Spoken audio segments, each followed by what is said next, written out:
with a cool pull. Wow. I did not expect to see Brian Giunta at Citi Field on January 1st. Okay. That was a nice surprise. Wait a minute, do you think this was done purposely? Yeah, he's the veteran guy on the team. Right. He's the oldest guy on the roster by far. Like, he's the veteran guy. I never thought I'd say Brian Giunta is veteran, but he's the veteran guy. And here's the thing. It works with the rules. Totally. There's nothing wrong with it because he's not being paid by an NHL team right now. And you can't protest, so no, there you it's go. 100% legal. 100% legal. Loophole. Yeah, loophole. So, which I'm sure they'll close. Finally, the one thing I wanted to get to, and it took us a long time to get here, Gary Bettman was on Mike Francesa's show. Okay. Right before, in November now, but we got busy and we didn't get to this in December, so I'll do it here. Okay. It's good for this conversation. By the way, Mike Francesa went off the air on December 15th. It was a really good final show. I really enjoyed the final show of Mike Francesa this year. But anyway, his final caller was his wife, who had never called into his show in 30 years. Whoa. And she was his final caller. Okay. It was absolutely cool. It was really, really cool. That's cute. So that was really cool. He called from his office to be his final caller. You know it's a big deal when Yeah. It was one of those. His wife called from his office just to be his final caller. So that's the way. That's a great way to go out. That was really cool. And then you think about it, the crowd. And so, if you want to hear that, it's up on the Mike Francesa WFAN feed. Is still a podcast available, so you can go listen to that if you want to. It's actually really cool. The entire show's up. Do you have to have Kleenex box nearby? It's a good show. It was a good show. Okay. All right. It was a caller show. There was no guests. It was all callers. Good. It was like 5 hours of just people calling in. It was actually a really good show. There you go. But anyway, a couple of weeks before that, Mike Francesa was having people coming in from the New York area to interview New York legends. He had Lou Lamoriello on the show. He had people like that on the show. Derek Jeter and people like that. Well, Gary Bettman happened to be in the area. All right. And he came up to the studio, and I'm only taking about 3 minutes of this interview. He did a 35-minute interview with Mike Francesa. It's a really good interview. If you really want to get the insights of the league, listen to this interview. It was a really good interview. But 35-minute interview from November 30th. So go back to that. I didn't realize how long it was because I have my podcast app a little sped up just so I can get through shows. I didn't realize it was 35 minutes. It's a really good interview. So they didn't even take a break. They literally just went 35 minutes, no breaks. It was really good. Wow. So, but I do have the important part for this, for the Olympics, on why the NHL is not in the Olympics. And he addressed this. So let's go to the audio. What's the future hold for the NHL with the Olympics? Where are we with that thing? Well, we're not going to Pyeongchang. Right. It's for sure. Oh, that is for sure. It's been for sure. Even though I have to keep saying it over and over again. People don't believe. People didn't believe because the players, everyone thought that maybe there would be a change of heart. So it's definite, right? It's so disruptive to our season.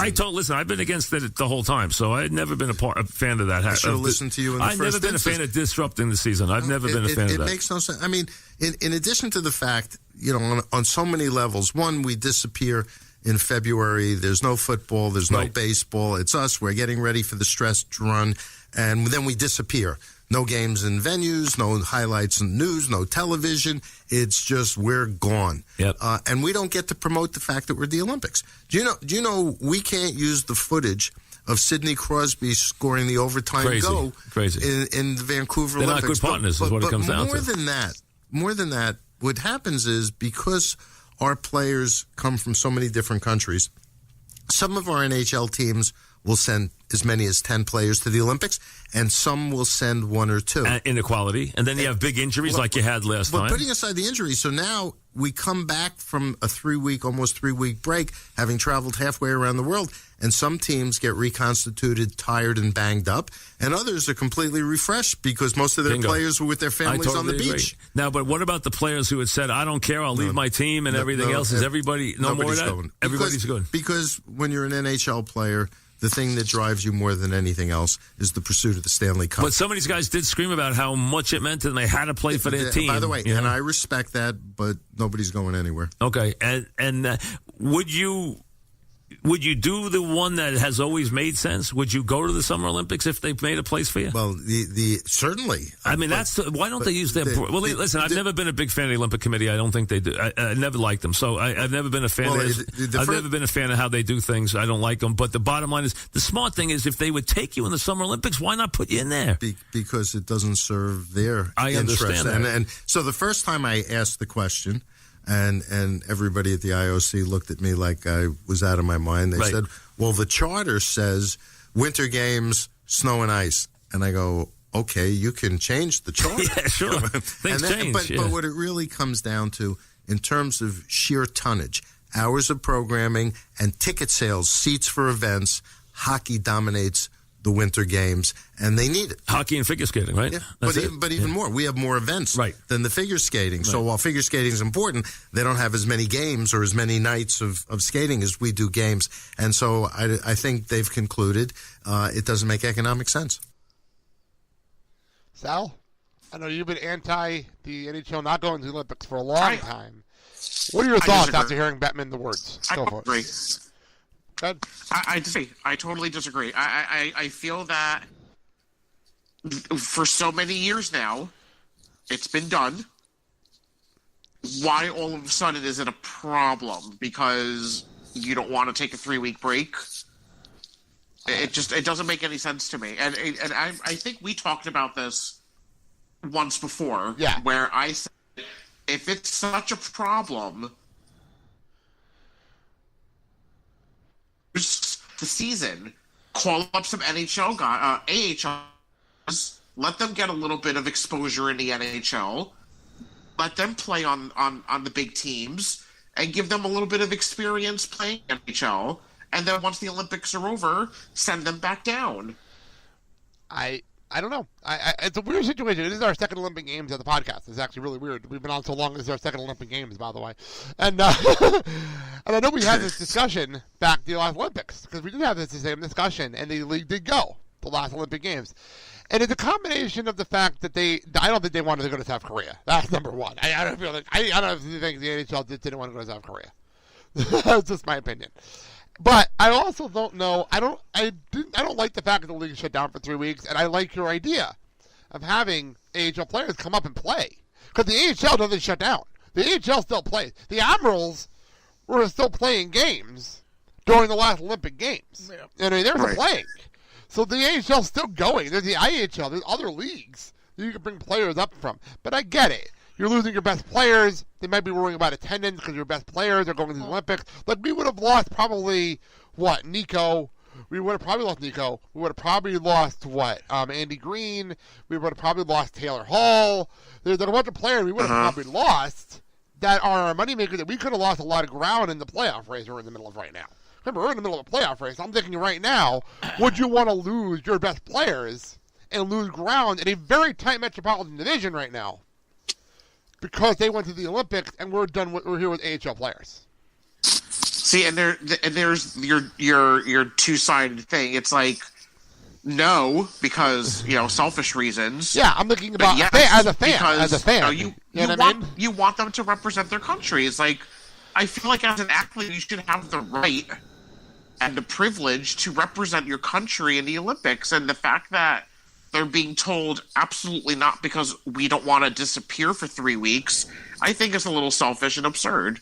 Dad, you've been on the outside of the hockey world, and you're not a big hockey guy like we are. So what's your opinion on this? I kind of look at this are they doing this because of fairness, because they don't want to have all the best players go and dominate, or is it also because of injuries that they want to protect their best players because they don't want to see them get injured if they were going to the Olympics? I don't know.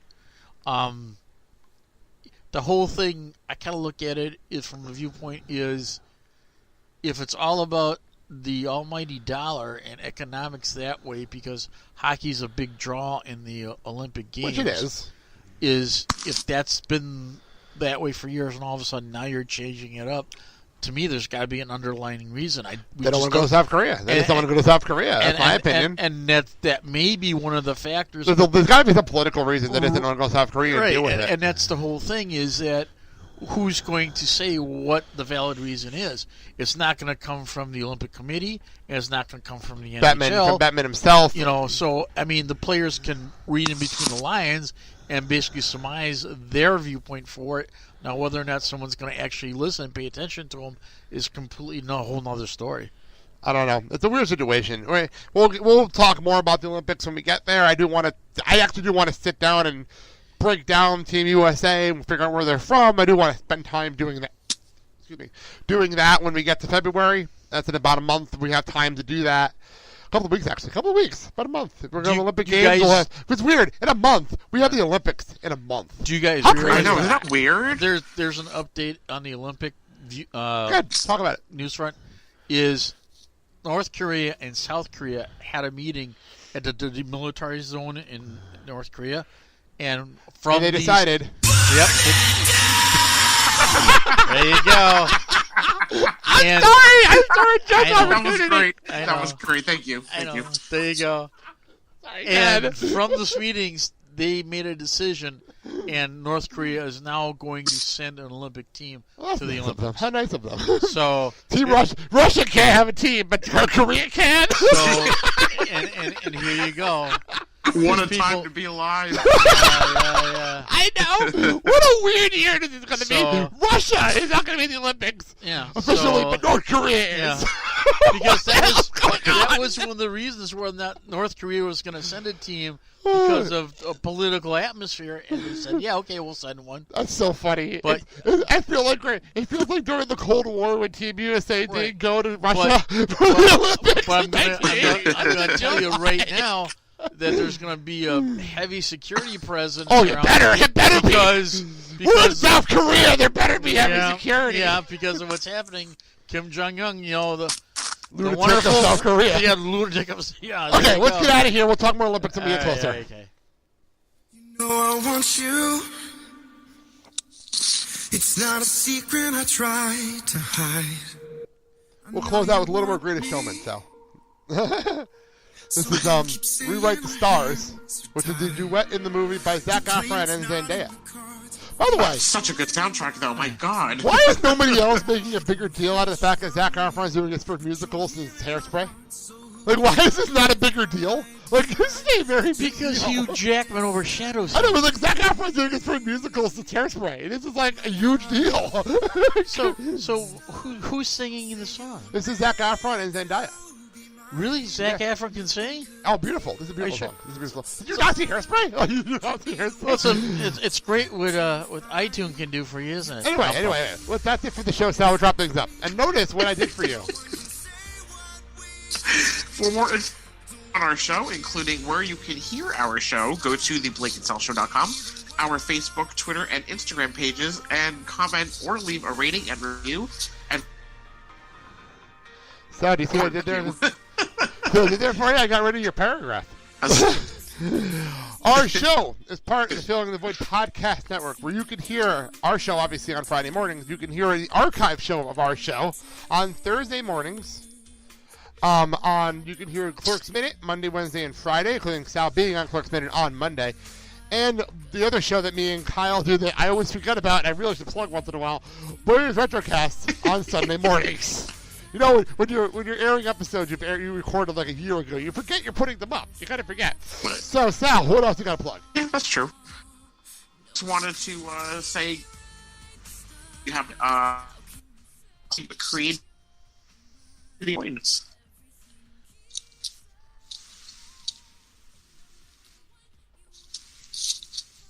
All right. Well, next week is our annual Royal Rumble flashback show, where me and Dad sit back and we watch the 2008 Royal Rumble at Madison Square Garden. It's a fantastic Rumble. Rangers will not be the home team. Yeah, Rangers will not be the home team, despite being at the Garden. and we can't make it the Rusev Rumble yet. No. 2008 Royal Rumble, which is a fantastic Rumble. This turned out to be one of the best Rumble shows we did. Because it was a really was that the one where John came back? Yeah, this is John Cena's return. It was the shocking return. One of JR's best calls ever. John Cena's return. It was such a shocker. I don't remember that one. And then the following week, we'll be back to preview the Royal Rumble weekend and NXT TakeOver Philadelphia. We may have a special guest. He hasn't confirmed yet, but we'll figure that out when we get there. So that being said, I guess let's sign off. Dad, I want to say your goodbyes. Hey, as always, I like to reach out and say this. Support your local independent wrestling organizations because these are where the future superstars